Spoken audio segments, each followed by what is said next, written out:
sets the kind of backdrop to what we're doing, because as some of you will know,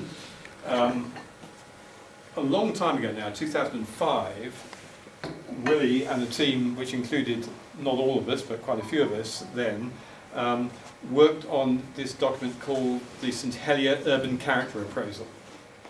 And because I played a very small part in it, I think I can safely say I think it's an outstanding report. I think it's a remarkable piece of work, and it's provides a very kind of deep analysis of the town and its character and some of the challenges that it faced at that time. And the government of Jersey has made the decision to revisit that piece of work and to review it. And that review is happening in the context of the review of the island plan. So there are delicate issues around the timings between what we do, that plan process, and other key policy decisions around, for example, population and migration, which will all need to be woven together, but that's not our job to do, but nonetheless that's the context in which we are kind of working. So I'll say some more about both those elements, but that's the kind of the backdrop. Now what I'm going to ask you to do first of all, just to get you kind of thinking about this a little bit, is before we do anything else, is around the table here there are some stickies, sticky post-it notes, and there's some pens. And I am going to ask you to take a minute to write on those a word or a few words which describe what you consider to be the kind of reflect a special character of St Jersey, of St Helier. And that doesn't necessarily mean that those are things you like. You may feel that a special character is actually objectionable or and in some way disappointing. But what I'm trying to get a sense from you is what do you think the essence of this place is? And how would you kind of characterise it in a few words? Please don't overthink this. Get these thoughts down on paper. As I say, they can have positive or negative connotations, but we'll gather them together, and a little later we will kind of, as well, review what you've said. Nick, have we got any more stickies, or are we kind of? Well, we've got some on the table, but we're maybe a little bit light. Oh, small number there. A few more here. Should be a few more here. You don't need to put your names on. Options, because those are option 2A and 2B. And the first of these options, these three, really all focus on St Helier. So option 1 talks about, as we're catering for demand for development, whether for housing or employment space or whatever else, by densifying the development of St Helier. The next one is by, as it were, the kind of suburban expansion of St Helier. And of course, nobody pretends these are sort of absolutely exclusive options. You're not going to do it only one way, but there's a kind of, as it were, a kind of balance.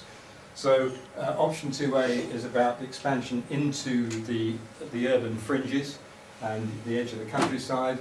And option 2B places a greater emphasis on expansion to the south, to the waterfront. And to the coastal areas. So all three of those options relate to the growth of St Helier, the town.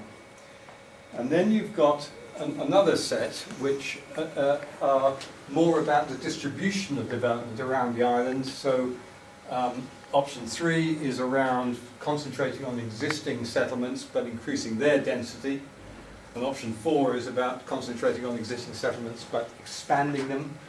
These are variations on the theme, clearly. Option 5, which is described here as the boldest option, would be about actually creating a new settlement, or maybe settlements, judging by all of those question marks. And then option 6 is a much more kind of distributed model where development would happen in the countryside. So that's the kind of backdrop to what we're doing, because we're focusing our attention on St Helier, but it's against the backdrop of this range of options which are trailed in this document. And I guess I was hoping that I might just get you to talk for a few minutes about those options and what, I mean, we're not making a decision here today, but I was just hoping I might get from this group some sort of sense of direction in terms of which of those, or maybe which combination of those, look like the best way forward over the planned period. And we'll talk about some of the pressures that Jersey will be responding to over that planning period. So who would like to kind of get us starting talking about that and about your preferences about the best way forward? I could kick that off. Please. Yeah. I'll stand up, so rather than being hidden around the corner. So I've done quite a bit of work with people on the island plan, and I think we're all quite shocked when we first saw this document, because it was really like an open book for expansion and for unrestricted population growth, for unrestricted economic growth. I certainly have spoken to the government face to face. I've been to some of their seminars, and I've challenged them on what their basis for economic growth is. And I've said to both John Lafondre, Ian Gorst, Lyndon Farnham, can you tell me what the government's policy for economic growth is? Because economic growth obviously drives population. And they have no policy, no figures. I said, can you give me a figure? What is it, 2%, 5%? No, we haven't got a policy. And yet the island plan document that we see almost assumes there's going to be almost unrestricted growth, because it's saying, well, we need all these extra houses. Where are we going to put them? So my concern is, if groups like this, consistently say, well, yeah, we should put more houses here and more houses there, we're almost encouraging the government to produce an island plan which is all about population growth, which is, in my eyes and the views of many, damaging to the island. Okay. Now, there is counter to that, there obviously is a need, an immediate need for more houses. I think the maximum figure is about 7,000. Even if they were to restrict the population, and there's the policy document is just been released now, the temporary one, I haven't read it in detail, you would still need a certain quantity, because there's natural inbuilt growth, and unfortunately there's also some hidden growth, because I think about 700 people a year basically get their qualities. And suddenly, they want to move from a 1-2 bedroom flat and say, well, I want to buy a house. So not only have you got a certain amount of immigration, which the previous island plan was supposed to stick at 325 per annum, and the government totally ignored, and over the last 10 years we've had more than 9,000. I think the average recently was about 1,325 each year, which is just crazy. That it's so you see where I'm going. It's the more we say, oh, we should build here and build there, the more we'll end up with an island plan that is basically a charter for development. But having said that, we have to think about the few houses we've got to build to cater with the current population. Okay. So it's not a few houses though, is it? It's no, a lot of it houses. could be 7,000. That's the challenge for St Helier, because Absolutely. that's certainly in relation to the current island plan. That's where they're focused to go. Obviously, you have a lot of challenges within St Helier itself, as explained in the character appraisal, which is preventing high density schemes, and that is a real challenge. Yeah. Okay. True. Any other So thoughts to on follow up on that, I endorse what's been said there, that we've been led by the nose to approve more development. My position is as one of a conservationist, if you like. I think St Helier is a very fine town, but there are signs now under the current island plan that it is being overdeveloped in some areas, and that will continue under the current plan. Okay. And if it's intensified by the forthcoming plan, the town will be very seriously eroded. I think there are signs already of some recent development, particularly for housing, which is challenging in terms of scale and is lifting the overall height of St Helier gradually. And if that continues with a ring of new development around the edge of the historic core, that is potentially very damaging indeed. Stephanie, you were going to say something. One of the things I struggle with in terms of the process is, where is the strategy for St Helier? And there was a future St Helier strategy that was promoted, and I'm afraid I forget the years now, but 4, 5, 6 years ago. And without understanding what the ambitions are for the town, and there are things like public open space strategy, which we're still waiting. What is the approach to parking within St Helier? Are we promoting no cars? Are we trying to provide one car? Without an understanding of all of that, all of these factors influence what we're talking about. So just they're very fundamental. I think there's some rules which we don't understand, which are really important and have a bearing on the outcome of this Yeah. process. So I'm sorry, I can't go much further than that because it's so, you know, it's a melting pot at the Yeah, moment yeah. and there's so many unknowns. There are lots of unknowns, and I think in terms of as well how we sort of, you know, with our brief, which is, you know, observing. I mean, this is a follow-up to a piece of work which was although it did have some forward-looking things about it in terms of policy recommendations, but was essentially an analytical piece looking at the character of the town and the quality of the town, and we're asking to review that. So in a sense it provides part of the evidence base for the review of the island plan, but is not, you know, overtly about influencing it. But of course, the way in which we're doing it, because we feel it's absolutely essential we do, is to try to kind of capture these dilemmas, these tricky choices, all of that in the work we're doing. It would be reaching beyond our scope to say, here's the answer, here's how you resolve them, but we absolutely want to leave here offering back the best reflection we can of the voices we're hearing, the tough choices that need to be made, and that's the spirit in which we're doing this piece of work. So you know, I'm not answerable for, cannot be accountable for the whole process, but I hope we can produce something which will help those of you who have to make these decisions to do so in a rational, thoughtful, useful way. Because one thing's absolutely clear is this is a very small island with quite a lot of people on it already, with a pretty crowded town as its kind of capital city, and you know, for all of those reasons, we're not going to be able to escape some, you know, some immediate challenges or some dilemmas. And as John pointed out, I mean, you know, whatever view you take, for example, in terms of how many people are able to enter the country, there are people already in Jersey who will, you know, gain rights as they're here, and there is just, you know, there is a pent-up demand for space for various purposes already. So that when you look at some of the projections, they talk about a backlog, you know, which is. So another thing, or another kind of ground rule feeding into how much you can achieve from development are residential standards. Yes. And you know, I'm not for 1 minute suggesting that we try and deliver development that is not fit for purpose and doesn't deliver good quality housing, but our residential standards, it's my understanding they actually exceed the UK standards, and we don't have any ability for flexibility in terms of shared housing and a more flexible approach to how housing is provided. So building that into the mix as well is just another strand to think about. Could I answer a couple of your questions? Can I, first of all, Future St Helier Group, to be honest, I was never that impressed with it. It really didn't, as far as I could see, do anything constructive. It wasn't paid attention to, and it fell by the wayside. I actually brought this up at one of our recent meetings, and I got Simon Crowcroft to ask a question in the States of John Young. I think it was probably a written question, and basically he admitted it just wasn't happening. It was one of the drivers. You know, community engagement is a great thing, and it's happening like it's happening today, that drives opinion. And Future St Helier Group, John Young has now promised that he wants to get it back on track, but it's been totally ineffective. On the car issue, there's a conflict at the moment because planning have a regime where their recommended level is 0.7 of a space, of a car space, for each unit of accommodation.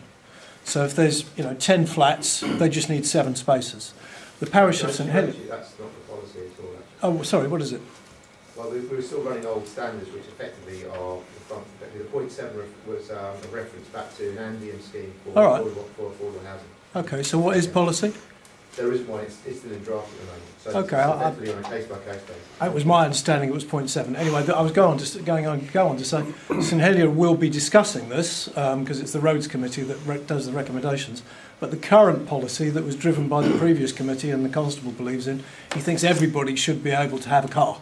So the St Helier Roads Committee policy currently, which I would challenge, is 1 space per unit of accommodation. However, I'll let you into a little bit of a secret, but I appreciate it if we keep it in the room. I won't tell anybody. I'll just speak into the mic. We are working with a private partnership on a car club. So electric cars, like a car sharing, but it's a car club. You join the club, and instead of owning a car that you might only use 2 or 3 times a week, you've got an app on your phone, click it, book the car, you've got a fob, you go down, there'll be cars right throughout St Helier, mostly on the streets, but some we're talking to Le Moseriers, we'll be talking to Andium, etc. And that we're in contact with all the group that I'm working John, with. Is in I'm going to contact. say that the So second half what that will do These is are reduce the aspects. number of cars. These aren't character.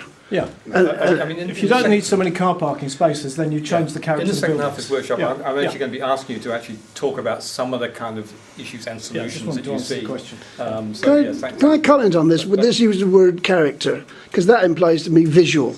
And everybody, there are an awful lot of preconceived ideas about what Jersey ought to look like. They've already cut St Helier into two. They've created a finance centre. Now that's fairly obvious to anybody who knows that it's finance which dominates what happens in Jersey. So it's what's going to happen to the finance centre which will establish or make the character of St Helier. Those buildings on the front, they face what used to be the character of Jersey, which is potato sheds. That was the character 100 years ago. It's now a finance centre and it's separated from St Helier main part, and that's a huge problem, how to join it up again. And what's going to happen to all the semi-derelict buildings in St Helier, which were offices that they want them all to go. We all know that. That's supposed art. But it's also against the backdrop of what happens to the country parishes, because there's an assumption, this desperate assumption that we have to preserve open land for cows. And it's an obsession which I find just absolutely ridiculous, because obviously farming is dying and there's an availability of land. In most places, development is dictated by the economy which is prevailing, apart from places which have got Prince Charles to design you a town. We're starting with an existing setup, and we've got to be aware of the economic factors, and I just don't think there was enough regard being made of the economic drivers in So this. there's an issue there which, when I sort of posed the question about the strategic options that you've been invited to consider, and I absolutely hear what you're saying about the number of sort of unknowns and unknowables that underpin that, but that said, I mean, I think there are some fairly basic questions posed by those options, which are ones that are saying, look, are you going to treat this, your principal urban centre, as the principal reception point for volumes of development, or are you going to say it's full up and we can't do that and we're going to have to distribute that development around the island more generally? And there's a view that says actually there is potential to do that because there is redundant farmland, for example. I have no expert knowledge on that, but it's a really interesting point. So, I mean, it's that kind of question which I'm kind of keen for you to consider and give us your advice on. Yeah, sorry, I'll read you a second. Yeah. Starting actually the wrong way round, but taking your point about farmland, back in 1952, I think it was, the Natural Beauties Committee approved the development of housing on what was classified despoiled land, basically where the Germans had built military installations and they put concrete in the land. It was going to be too expensive to rehabilitate it. The idea of there being redundant agricultural land is completely artificial. It has been created by the way in which the states have manipulated our agricultural industry, either with or by withdrawing subsidies. So there is the potential, and I would argue with our climate emergency, there is a desperate need to bring the agricultural land back into much higher and wider production. We could and should be growing somewhere between 10 and 15,000 tonnes a year more food, not just potatoes and milk, but a whole variety. Yeah. So It's a wish. It's a wish, no, only a it's wish. perfectly feasible. Yeah, totally feasible. It's perfectly feasible. The town question that concerns me, and getting back to the whole character of it, we have a major dilemma. Willie's first report highlighted a lot of the conflicts. We've got the new bills at the finance centre. The problem is the lack, as Stephanie said, of the long-term strategic goals. We had Willie's first report, we had the North Town Master Plan, which largely got put aside. I'm not offering a view here. This is part of facts. So this is the rise in population in Jersey over this near 20-year period, and in that time, the population grew from 88,000 to 106,000, up by a fifth. You know, it's a huge increase for a community this size to deal with, and hardly surprising that it causes some stresses and strains in the process. So that's historic fact. It's not kind of a view that it's desirable or otherwise. It's just what's happened. And if you it's also worth flagging up that the 2011 census, now pretty aged obviously, but that's where you get the more detailed breakdown of the census data. It's showing that at the time of that census, the population had already increased to just under 100,000, and very nearly a third of those people live in St Helier parish.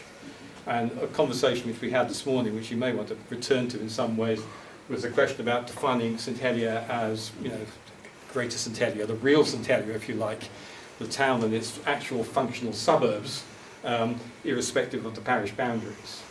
I'm not going to tread into the territory of parish politics, but I'm just flag that question up. You're so- suggesting St Clement's being a suburb of St Helier, for example.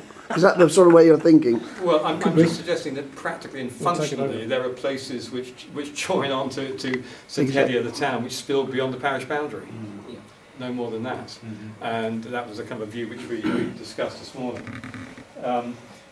And this is from this same document, stuff produced by Stats Jersey, which says that if you take those historic trends and then kind of project forward, what they're saying is what they did was to figure out the impact at different levels of net migration per year. And it's worth bearing in mind that in recent years, the last 5 or 6 years, the net figure has been well north of that, 1,400, 1,500 or thereabouts.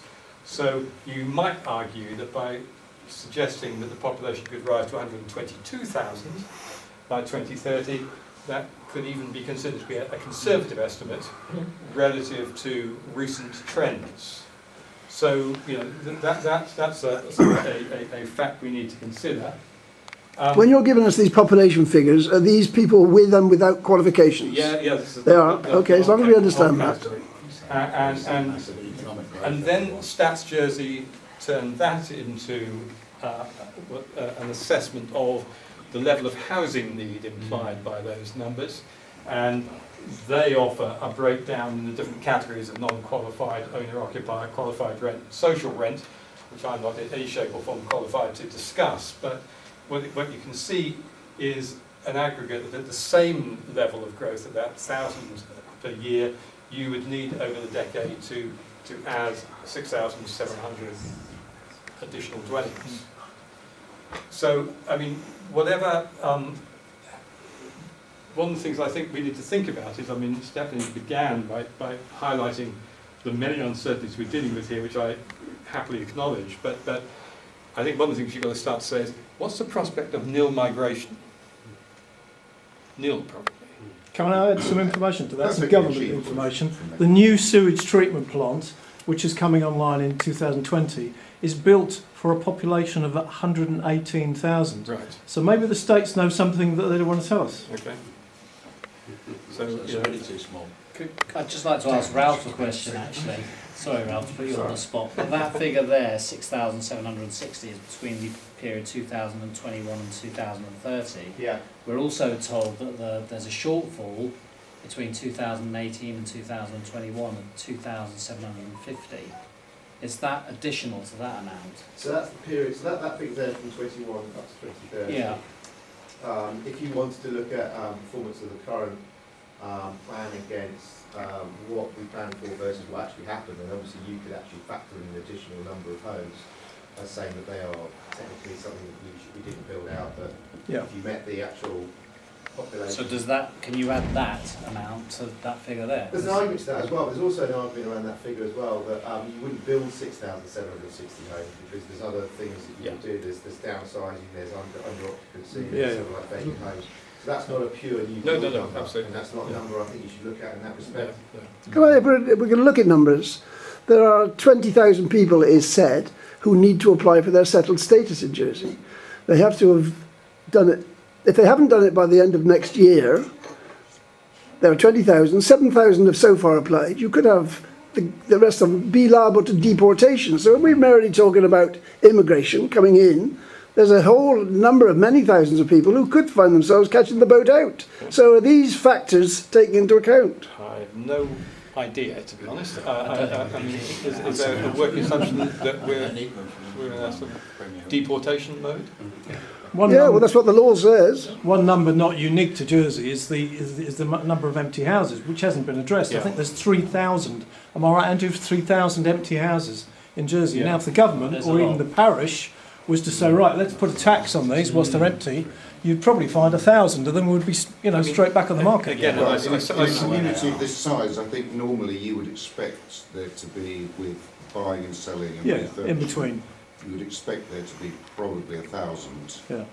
residential 3,000, units right. that were in Yeah. transition, in flux. Yeah. or And whatever. I mean, But we do have a high That figure was 2011, bear in mind as well. So obviously since then we've had a lot more people coming in. So you'd imagine that the kind of voids and the sort of capacity of that 3,000 probably, in terms Might of, be squeezed, You yeah. asked the question about how we backfilled that number. You could argue that maybe it's kind of backfilled itself with the vacant homes probably being a lot lower than 3,000 than it was in 2011. Yeah. We don't know because we haven't got the No, numbers no, for it. no. Yeah. The other factor, there's a nice little law brewing now, which are these nice little discriminatory laws, which we like to have in Jersey, about short-term residence. 9 months and you're out.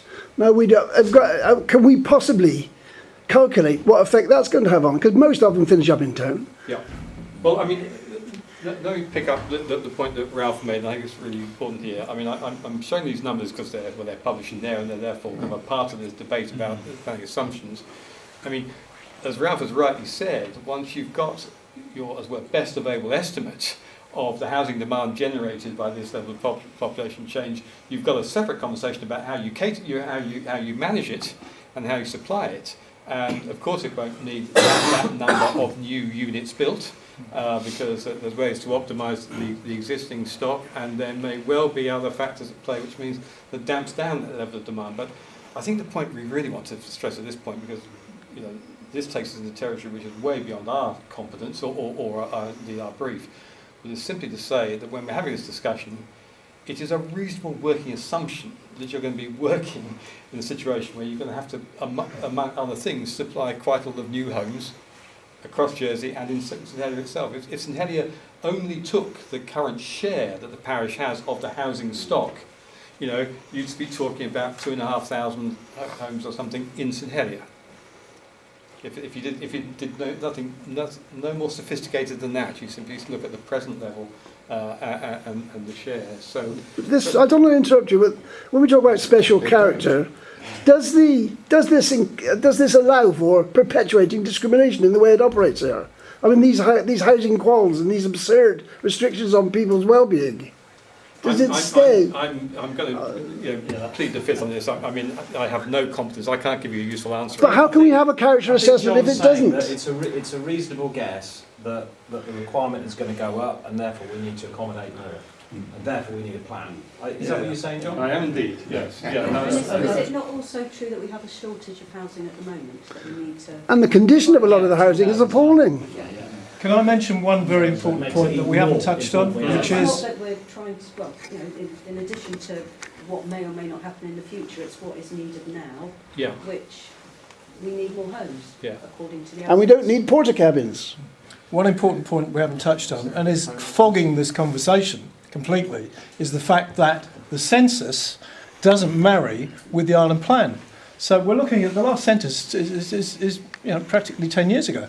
And at the moment, unless the government does something and times the census so that it happens maybe a year before the island plan is worked on, we're always going to have this major problem of trying to put an island plan together with no idea. I mean, the worst thing in the world is not only have we got a census that's out of date, but we haven't got a population policy. So we're working in the dark. Mm-hmm.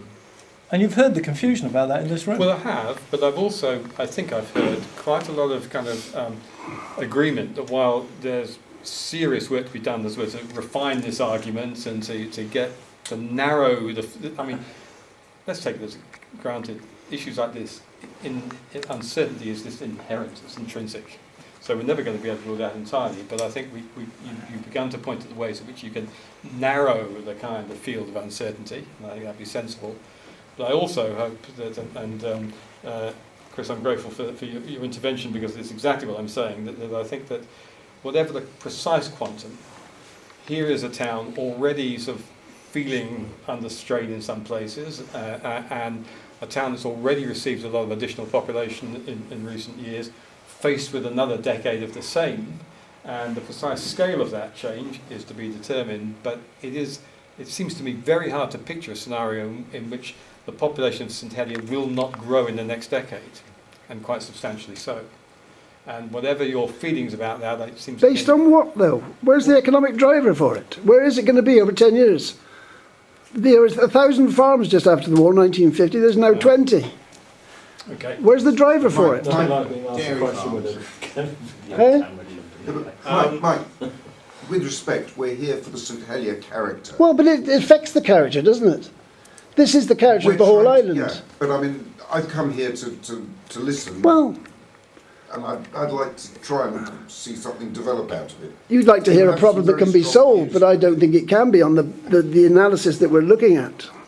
Well, I mean, certainly nobody here is pretending that the analysis we're offering is going to solve every problem, anything but. But I think we can begin to bear down on some of the practical challenges of how you grow Jersey, and to do so in a way which, and we'll reflect some of what you said in a minute, which reflects your views about the special character and quality of the town, which, I mean, for the points about, I think is very significant.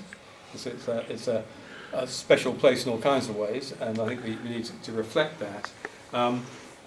I just wanted to pivot a little into the work that we're doing, actually, which may be a relief to you, because there is a reference in the Island Plan document to the townscape character of Jersey, of St Helier, and the map there shows St Helier as defined in the document, shaded in the green, so it spills over into bits of St Saviour and St Clement.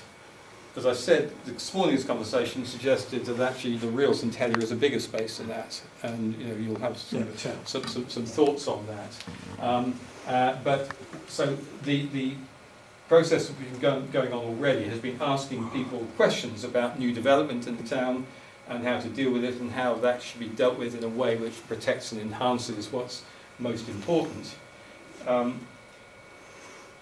When you look at what our report will contribute, this is the contents page, in effect, of the 2005 report.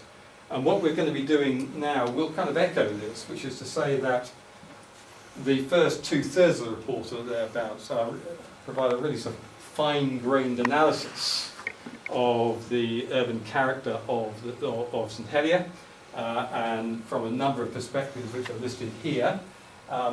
And that analysis kind of concludes with the definition of a number of character areas, which are not fixed, but they are a kind of attempt through some amalgam of the factors which precede it to say we've got, as we're places of different character and perhaps different adaptability or flexibility. And then the second half begins to bear on some of the things that a number of you now have raised about, so how, if you are taking on board this advice and there's this assessment, how might you translate that into policy and into regulations, into planning practice, which will ensure that the good practice you're trying to sort of identify is actually implemented. So, although our current brief is to review the original document, we're not in a position to, as we're to do anything on the same scale of the original, but what we are doing is revisiting it, see how the analysis stands up, and how it might and how we might devise some new policy prescriptions to deal with it. Now, the document